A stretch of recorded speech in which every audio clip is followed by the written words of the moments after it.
उत्तराखंड के कैबिनेट मंत्री धन सिंह रावत जी इस वक्त हमारे साथ मौजूद है बातचीत के लिए। सर, अंकिता भंडारी मामले को लेकर लगातार लोगों में रोष बढ़ता जा रहा है। 25 लाख सहायता राशि का ऐलान सीएम ने किया है और ठोस कार्रवाई की भी बात कर रहे हैं। किस तरह से आगे कार्रवाई की जाएगी, चूंकि फांसी की मांग लोग कर रहे हैं? देखिए, सबसे पहले तो यह है कि घटना बहुत दर्दनाक थी और उत्तराखंड के इतिहास में ऐसी घटना कभी हुई नहीं थी। तो राज्य सरकार ने तुरंत उस पर एक्शन किया है, दोषियों को जेल में भेज दिया है। आज मुख्यमंत्री जी ने 25 लाख रुपए का जो है सहयोग भी उनके परिवारों के लिए आज घोषणा की है।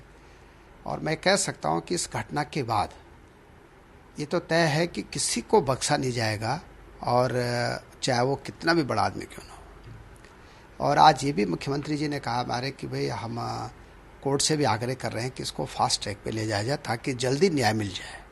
तो ये दोनों बातें आज हो गई हैं और मैं कह सकता हूं कि सरकार अपराधी को जल्दी से जल्दी, और भी कोई अपराधी उसमें लिप्त होगा तो उसको भी बख्शा नहीं जाएगा। लेकिन विपक्षी पार्टियां ये आरोप लगा रही है कि सरकार अपराधियों को बचाने में लगी हुई है, इसी वजह से रिजॉर्ट पर बुलडोजर चलवा दिया गया, चूंकि सबूत और साक्ष्य मिट जाए। अब देखिए, ये तो विपक्ष क्या कहता है, मैं इस पृष्ठभूमि में तो नहीं जा रहा हूँ, लेकिन इस समय पक्ष और विपक्ष की बात नहीं है। इस समय तो भाई ये है कि उत्तराखंड राज्य में अगर कोई घटना होती है तो हम सबको एकजुट होकर जो है खड़ा भी रहना चाहिए। और सरकार जब अच्छा काम कर रही है तो सरकार के साथ विपक्ष को भी खड़ा रहना चाहिए कि भाई सरकार अच्छा काम कर रही है।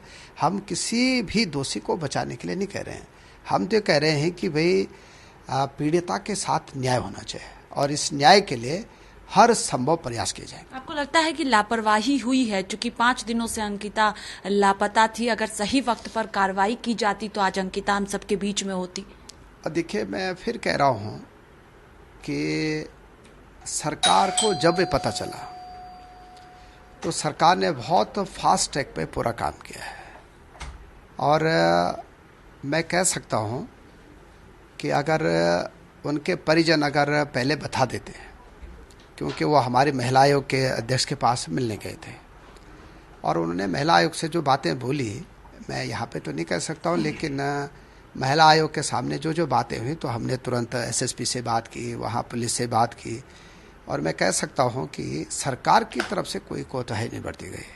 और आज भी मैं कह रहा हूँ कि हम पीड़िता परिवार के साथ पूरी सरकार खड़ी है और किसी दोषी को बख्शा नहीं जाए। एक और आखिरी सवाल है, इससे हटकर आप दिल्ली दौरे पर हैं, केंद्रीय रेल मंत्री से मुलाकात हुई है, किन परियोजना को लेकर चर्चा हुई है? देखिए, आज हम माननीय सतपाल महाराज जो हमारे पर्यटन मंत्री हैं और मैं और हमारे दोनों विधायक कर्णप्रयाग के भी और रुद्रप्रयाग के भी, आज हम रेल मंत्री जी को मिलने गए थे। और सबसे पहले हमने प्रधानमंत्री जी का और रेल मंत्री जी का धन्यवाद दिया है कि कर्णप्रयाग तक 2025 तक रेल आने वाली है। बहुत तेज़ी से काम चल रहा है। अक्टूबर के महीने में हमने रेल मंत्री जी को श्रीनगर का निमंत्रण दिया है कि एक बार जो वहाँ गांव का विस्थापन हो रहा है, गांव में जहाँ जहाँ टनल जा रहे हैं, तो थोड़ा जो लोगों की दिक्कतें हैं उनके लिए एक बार वहाँ पे रिव्यू बैठक करने का हमने आग्रह किया और वो आ भी रहे हैं। उन्होंने साइड से स्वीकार किया है। और मैं कह सकता हूँ कि उत्तराखंड के इतिहास में एक मोदी जी का जो कार्यकाल है एक बहुत स्वर्णिम अक्षरों में लिखा जाएगा कि हमारे यहाँ रेल कनेक्टिविटी आ रही है, हमारे यहाँ एयर कनेक्टिविटी आ रही है, हमारे यहाँ 4 धाम में डबल लाइन की रोड बन रही है। बहुत विकास के काम हमारे राज्य में हो रहे हैं। बहुत शुक्रिया बातचीत के लिए। कैमरा पर्सन राहुल के साथ स्वाति पाठक, भारत समाचार, दिल्ली।